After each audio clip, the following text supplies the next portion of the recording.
Good Sunday dito sa Baguio. Naga nga pala po kami nagising ni Pinsan Chino. At ayan, lumabas po kami sa transient namin. At paglabas namin sa aming tinutuluyan, I welcome Berham Park. And 5:30 in the morning po yan dito sa Baguio.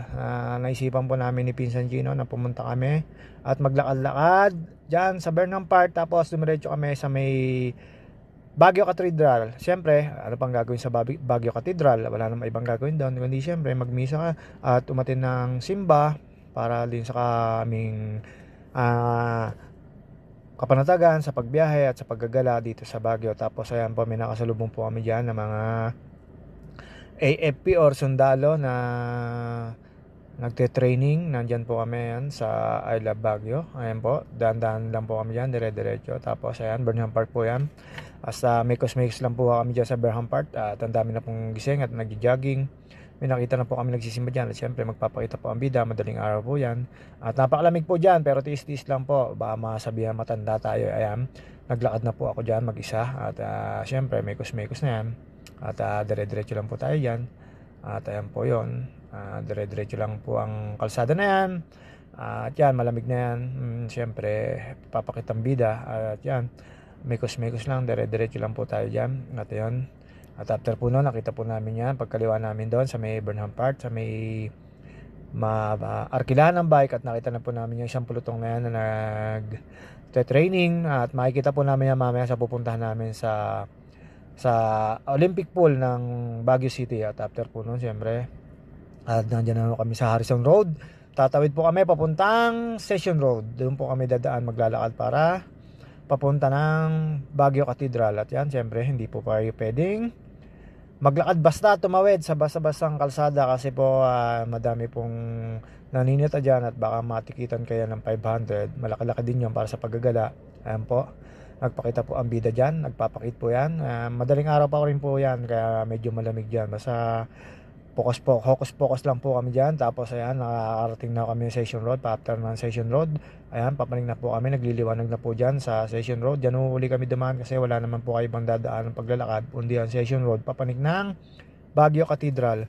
At napili po namin na dumaan doon sa may mataas na hagdan. Siyempre, para din na sa mga tuhod na nilalamig. Kaya doon ho kami dumaan.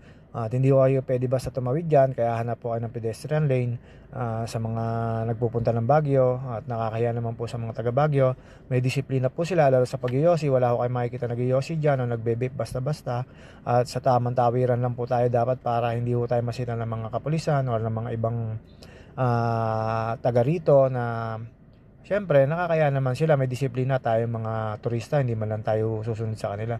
At after po nyan, basta papanik lang po kayo dyan sa hagdan na yan. Ang labas na po nyan ay Baguio Cathedral. Napakaganda po dyan. Kaya lagi po ako napunta dyan pag ako napunta ng Baguio. Hindi maring hindi ako magpupunta dyan at magwo-walking dyan sa cathedral na yan. Siyempre nagpapasalamat kay Papa Jesus sa buhay na binigay.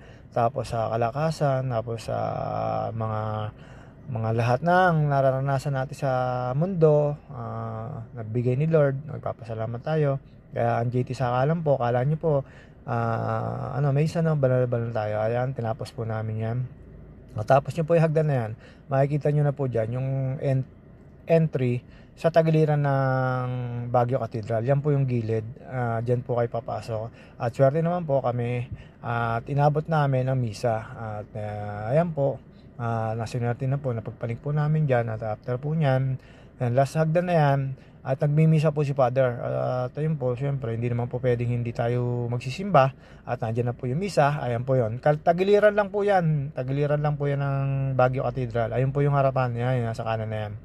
Pasok po tayo kami dyan ni Pinsan Gino para matin na misa. Magpasalamat kay Papa Jesus. At sa safe na namin, paglalakbay sa kahabaan ng mga expressway. Lahat ng dinaanan namin. At syempre, hindi naman po tayo papasok din naman po tayo dyan. At syempre, sa Katoliko po tayo, kailangan po natin magdasal, humingi ng ibang wish kay Lord at sa kalusugan. Ayan po, umupo na po ako dyan. At syempre, nagsisimula na po ang misa. At tumipat ako sa kabila dahil di akagaw ko ni Pisantino dyan sa kabila. Tapos after po na misa, Ayan na po, papakita ko po sa inyo ang harap ng Baguio Cathedral. Ayan po yung pinaka-front ng Baguio Cathedral. Kaya po, kung nagtataka kayo ba't parehas lang, ayan po yung front niya.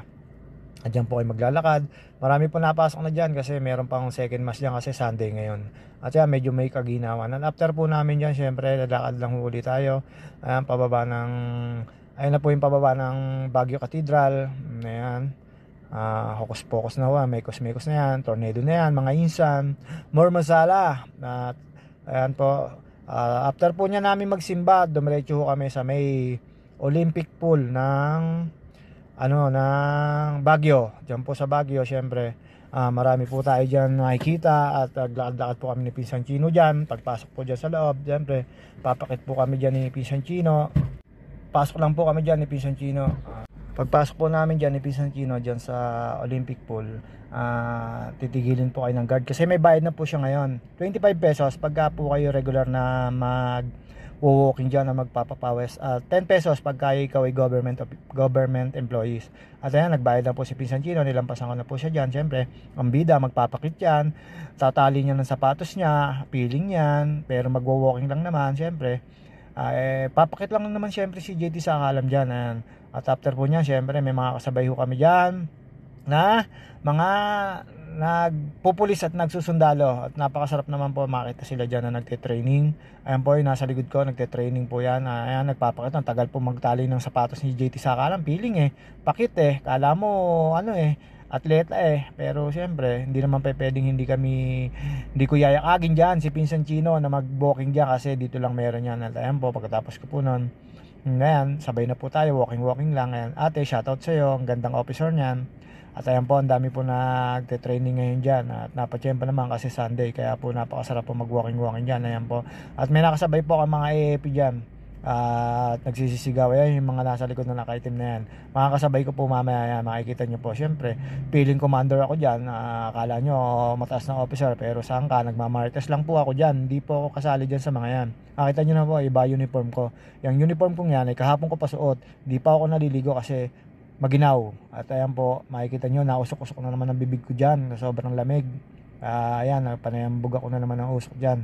At after po nyan, siyempre, walking na po ako. Ayan, pinakita ko na po yung Olympic pool na may mga nagja-jogging na lumalampas sa akin. Ako, nagwa-walking lang po ako dyan. Hindi po ako nagja-jogging dyan kasi medyo tinatamad. Sobrang lamig. Triple lamig po ngayon dyan sa Baguio City. At napakasarap naman po na mag-walking dyan kahit paano. Papawisan ka ng konti, tapos tuyo agad.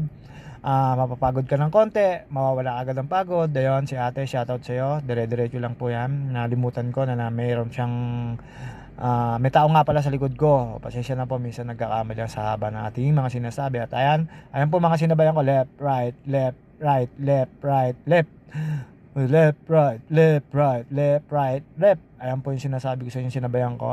Napakikisig po niyan. AFP naman po sila, hindi po sila police. Yung kabilang kaninang mga nakaputi, police daw po sila police. Yung kabilang kaninang mga nakaputi, police daw po sila. Ayan, AFP naman, sundalo naman daw po sila. At lahat po sila estudyante. Yun ang sabi ko sa kanila na hindi ko lang alam kung magtatapos na sila or ano pang kailangan nila sa pag-aaral. Basta yan ang sabi ko nila sa akin. Yan, yung mga yan, mamaya tatawagin na po yan ng senior officer nila, magtatakbo ang bigla yan. Ganyan talaga ang training nila.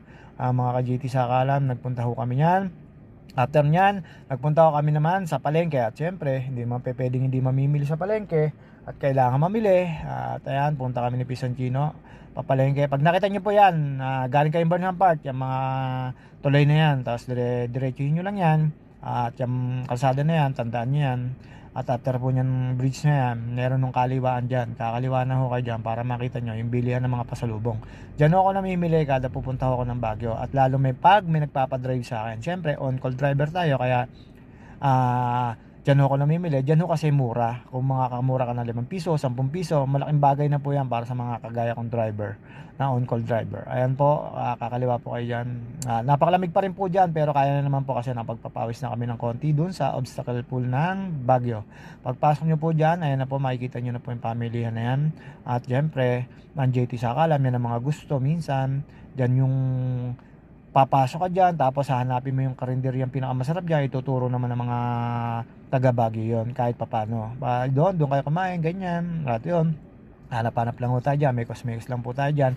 Ibibili ko lang dyan si manager number 1, manager number 2, at yung lagi kong kasamang magkapatid, at si madam. At ayan, basta pag ginala nyo po yan, makikita nyo lang po yung kalsada na yan. Hindi na ho kayo maliligaw dyan, basta babalik lang ho uli kayo sa pinagdaanan nyo. At after po noon, hinahanap na namin ang kinakainan namin dyan ni Pinsan Chino. Si Pinsan Chino na lagi kong kasama dyan, papunta dyan yearly, parang panata na namin, sabi niya sa akin. Tapos ayan, makikita na po namin dyan, opo, si JT Sakala may nakain sa ganyan.